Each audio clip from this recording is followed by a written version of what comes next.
ese nk'aba ngaba bajyagahe aba ngaba nabo mu gihe sinzi reka numve uko bavuze, reka mbibasomere namwe mwumve kuko njyewe ibyo banditse ntabwo sinzi. ngo APR inaniwe gusubira ku mwanya wa mbere. None ze niba inaniwe gusubira ku mwanya wa mbere ibyo bikureba hiki? Wowe nk'igihe ni ngombwa uvuga ngo inaniwe gusubira ku mwanya wa mbere? Vuga ko inganyije birahagije, naho ibyo kuvuga ngo inaniwe gusubira ku mwanya wa mbere aho harimo ubufana bwinshi. Ubundi igihe urumva ko cyatangiye gufana APR mu buryo bweruye. Reka mbasomere numve. APR FC inganyije na Etincelle FC ibitego 2-2, igira amanota 49 ku mwanya wa kabiri, irushwa inota rimwe na Rayon Sport ya mbere nyuma y'imikino 24 imaze gukinwa. Ikipe y'Ingabo yari yatsinze ibitego 2 mu gice cya mbere, ibyishyurwa mu gice cya kabiri. None wagira ngo niba yatsinze ikananirwa gushyiramo icya gatatu n'icya kane ngo yihagarareho, Etincelle nayo ikava inyuma ikayikubita iminyafura, agira ngo bigende bite? Erega wababaye, wabigize intambara, ahubwo yagize amahirwe yo baza no kuyitsinda. Noneho nibwo byari kuba byiza kurushaho. Ubundi APR niyo gutsinda Etincelle gute, cyane ko na Palmarès ntaho bahuriye. Amateka cyavuga urakiyobewe. Igihe APR yashingiwe n'igihe Etincelle yashingiwe nta mahuriro. Etincelle n'umusaza ni mukuru wa APR, yakagombye kuba yanayitsinze rwose. Ubwo APR iri noti rikesha Rusengo. Igihe bakomeje bavuga bati ku munsi wa 24 ku mwanya wa mbere hariho Rayon Sport n'amanota 50 mu mikino 24 n'ibitego 22. APR ifite 49 ku mikino 24 bamaze gukina n'amanota n'ibitego 15. Hakuze y'ibiki ibyo birabareba. AS Kigali nayo imaze kugira amanota 40, ifite ibitego 3 zigamye mu mikino 24. Ndagarukira ku mwanya wa kane, rundi rutonde namwe mujye kurwishakira. Rutsiro ifite amanota 37, ifite ibitego 7 zigamye, nayo imaze gukina imikino 24. Mu gihe yitwa Viziyo ari ya nyuma na Bugesera ni ya nyuma. Amanota bafite nayakirizo si ngombwa nyagaruke. 20 se ya Viziyo na 28 ni ngombwa ibyo nirwe mbijyamo. Ahubwo reka mbabwire uko batsindanye nkuko igihe cyabivuze, nubwo cyabivuze kibabaye, ariko reka mpfe kubabwira uko babyanditse.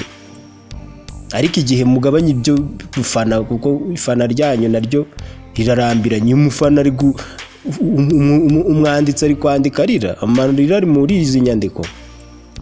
Baragize bati ku munsi wa 24 hari ku itariki 18 Gasogi yatsinzwe na Polisi 2-0. Ku itariki 19 AS Kigali itsinda Amagaju 2-1, Marine itsinda Gorilla 2-1, Muhazi itsindwa na Rayon Sport 2-0, Mukura itsindwa na Kiyovu 1-0. Kiyovu yagikuye hera.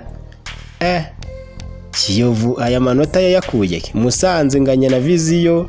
Hanyuma ku itariki 20 ariho ku munsi w'ejo APR nyine yanganyije na Etincelle. Rutsiro inyabika Bugesera 4-2. Ahubwo iyi Rutsiro niyo yanjye. Iyi Rutsiro mu buryo bweruye mpisenyifana, urumva noneho. Ahubwo se Kiyovu nayo nzi ko ari bakirizo, none ndabona bivanyeyo bageze ku mwanya wa Kiyovu irihe ko ndi kuyishaka mu myanya y'inyuma sinyibone. Ku mwanya wa 13 ibanziriza udukipe dutatu, Muhazi, Bugesera na Viziyo. Sawa nyine. Kiyovu ubwo tuzaba tureba ibyanyu namwe, ubwo tuzamenya uko champion izarangira bimeze. Ubwo rero uyu wo mu gihe yakomeje avuga ngo imikino 6 isigaye kuri APR. Wumve ntiyigeze avuga imikino isigaye kuri Marine, ariko yavuze ya APR, ikikwereka nyine bwa bufana bwabo. Wari urukurira pe. Umukino wa mbere yavuze ngo ni wa Rutsiro, wa kabiri ni wa Marine bazakira, uwa gatatu no w'Amagaju nabo bazawakira, wakira wa Gorilla, basure Muhazi United bakire Musanze, ubwo bundi shampiyona birarangiye. Ubwo aya manota yose APR FC yo rwose ntimwizere ko muzayabona kuko namwe ntabwo muri serie. APR ntabwo iseriye kuva shampiyona yatangira, ahubwo Rayon Sport niba mwebwe mukomeje kurangara namwe, ubwo sinzi ibyo muri ahubwo muri kwirirwa mwandika ngo ntabwo ngo tuzajya gukina ngo ibiki, ibyo nibyo mu gikombe cy'amahoro. Yego ni mu beseriye mutwara iki gikombe, APR irarangaye. Aho uyu umuntu arangaye ugomba kwikomereza urugendo. None se muzajya mukorana n'abantu barangaye namwe murangare? Ntagiye mumenya ubwenge. Reka turebe Rayon Sport nabyo byayo, dore ko muri no minsi ngo nayo yari yakoroje ariko yaje kugira gutya yinyara mwisunzo, sinzi uko yabigenje, iravuga iti n'ubundi batazadukubita gakoni kunda.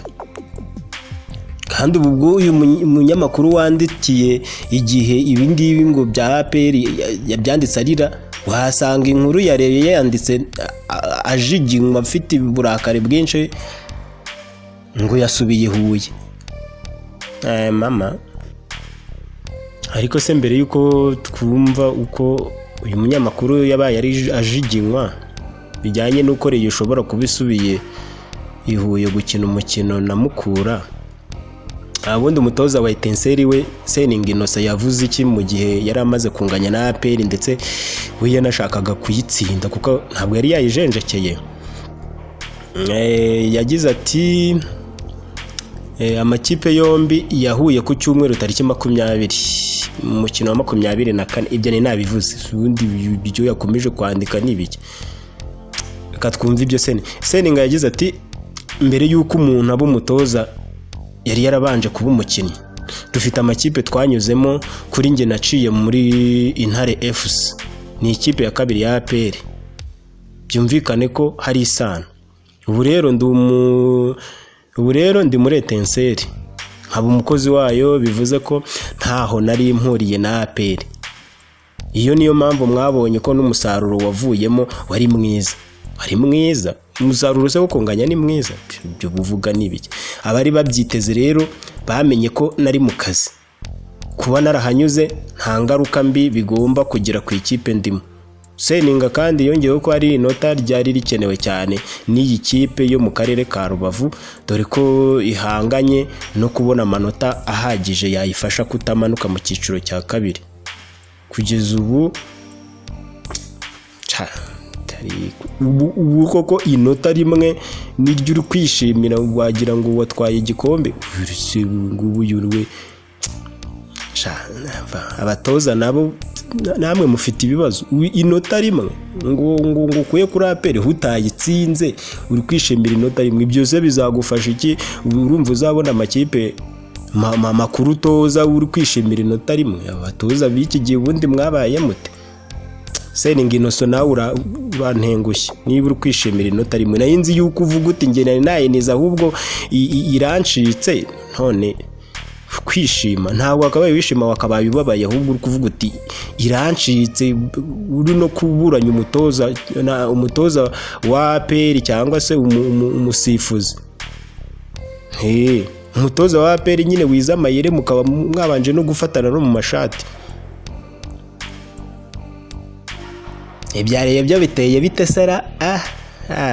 Reka twumve. Ikipe ya Rayon Sport yatangaje ko nubwo itemera ibyemezo byafashwe na Ferwafa ngaho, yemeye kuzakina na Mukura Victory Sport mu mukino ubanza wa kimwe cya kabiri cy'igikombe cy'amahoro kwa kabiri. Iyi kipe yambara ubururu, cyose niba yambara ubururu ninde ubiyobewe? Icyangombwa nuko bazakina na Mukura, nta kindi. Ibyo kuvuga ngo na amatara ngo umukino ngo uhagaze utarangiye kubera ikibazo cy'amatara none. Ariko ubundi Rayon Sport mwebwe mwibonyemo iki? Ni gute wumva yuko ngo utazakina uri kuburana iby'amatara? Niba amatara yarapfuye wigeze ubona hari umuntu ujya kuyazimya cyangwa kuyica ku buryo wagira wateza ikibazo Mukura? Ahubwo mufite ibibazo namwe, ibintu byanyuma mwateguye mubonye byanze, usanga nyine nta plan B mufite, ahubwo mukirirwa muburana manza zitari ngombwa. Reka dukomeze. Kuwa gatandatu tariki 19 Mata 2025 komisiyo y'ubujurire ya Ferwafa yatangaje ko ubujurire bw'iyi kipe nta shingiro bufite, bityo icyemezo cyari cyafashwe kigomba kubahirizwa. Kuri iki cyumweru Rayon Sport yatangaje ko yemeye gukina ariko igaragaza ko itanyuzwe n'ibyemezo byafashwe, ndetse isaba ko izafashwa mu kwitegura umukino wo kuwa kabiri. Ifashwe iki? Hari urugo ruhahira urundi? Ibikubiye mu itangazo Rayon Sport yageneye itangazamakuru. Ubuyobozi bwa Association Rayon Sport bwavuze ngo buramenyesha abafana bayo ndetse n'abakunzi b'umupira w'amaguru ko butanyuzwe n'umwanzuro w'akanama k'ubujurire ka Ferwafa, kuko wafashwe mu buryo bunyuranyije n'amategeko agenga amarushanwa. Ibyo ntabwo ari ngiro kubivuga n'aba ba Rayon Sport ngo batanyuzwe. Ni icyemezo kigaragaza akarengane gakomeye kahise. Nubwo bimeze bityo, nk'ikipe iharanira amahoro, yahe mahoro, igahagararira abafana bayo, twafashe icyemezo cyo kwitabira umukino wa 1/2 cy'igikombe cy'amahoro tuzahuriramo na Mukura FC. Oya, ntabwo ari Mukura FC, ni Mukura Victory Sport. Ndabazi ubwo wari utangiye ngo ntabwo ari FC, ngo uyu nguyu ngo we yize hino. Aho nize se birakureba. Uyu mukino uteganyijwe kwa kabiri ku itariki 22 Mata. Impamvu zihamye iki cyemezo: iya mbere, guharanira amahoro. Amahoro. Iki cyemezo cyafashwe mu rwego rwo kubahiriza intego nyamukuru y'igikombe cy'amahoro. None nyine mwakabimenye ko ari igikombe cy'amahoro, ubundi mwajyaga kwandika mbere mwandika ibiki ngo mwivango ntabwo muzakina. Bivuze ngo ahubwo nta mahoro namwe mwifitemo. Kwimakaza amahoro binyuze mu mupira w'amaguru niyo ntego Association Rayon Sport ifite, kandi tuzakomeza kuyiharanira. Shariko muri abatubuzi. Cya kabiri, guharanira ubutabera n'ubunyamwuga. Mbega ubunyamwuga. Nubwo amategeko atubahirijwe, dufite icyizere ko amakosa yakozwe atazasubirwamo hagamijwe gusigasira icyizere cy'abakunzi b'umupira n'iterambere rya siporo y'u Rwanda. Abanyamategeko bacu bazakomeza gutanga ibitekerezo n'isesengura mu nyungu rusange z'uyu mukino. Ngewe icyo ntemeye n'ubunyamwuga bwa Rayon Sport bubuhise. Ubunyamwuga mudahemba abakinnyi banyu, mwarangiza ngo ubunyamwuga. Cya gatatu, Ferwafa ntikwiye kwica amategeko nkana. Tuributsa ko ari inshingano za Ferwafa kurengera amategeko no kuyubahiriza aho kuyaca inyuma nkana. No kuyica nkana.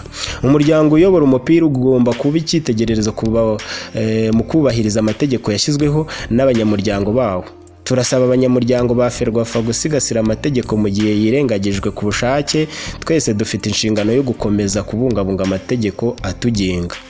Wakabimenye se nyine ubundi kare kose. Ingingo ya 4, Ferwafa igomba kuzuza inshingano zayo nk'uko amategeko abiteganya. Dushingiye ku ngingo barayivuga ngo igira iti les frais de séjour additionnels des équipes des officiels de match relatifs à l'hébergement et le transport dans la ville du match seront à la charge de la Ferwafa. Turasaba Ferwafa ko yubahiriza iyi ngingo. None ko mutayivuze mu Kinyarwanda ngo ni ingingo ivuga yuko ngiyo amafaranga yakoreshejwe. Ubundi ndi kuyibasobanurira ibiki ko nabo bayivuze mu Kifaransa.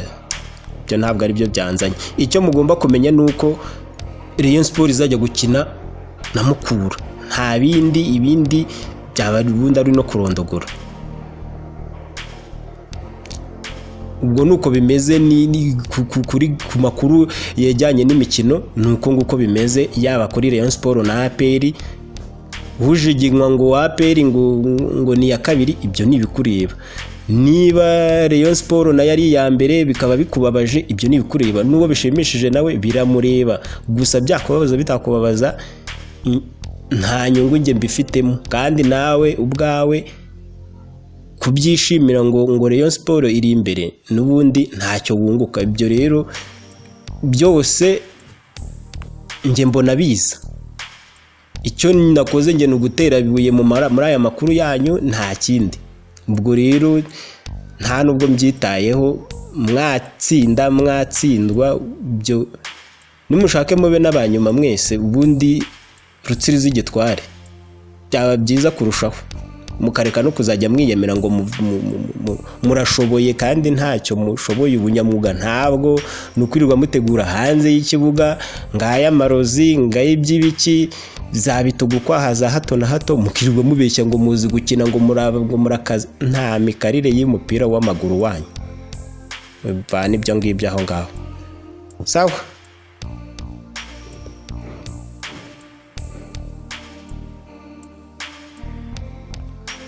Ubwo dusubire mu bindi nyine abantu bagenda bitoratoza hano kuri PBO Entertainment TV. Naho ubutaha.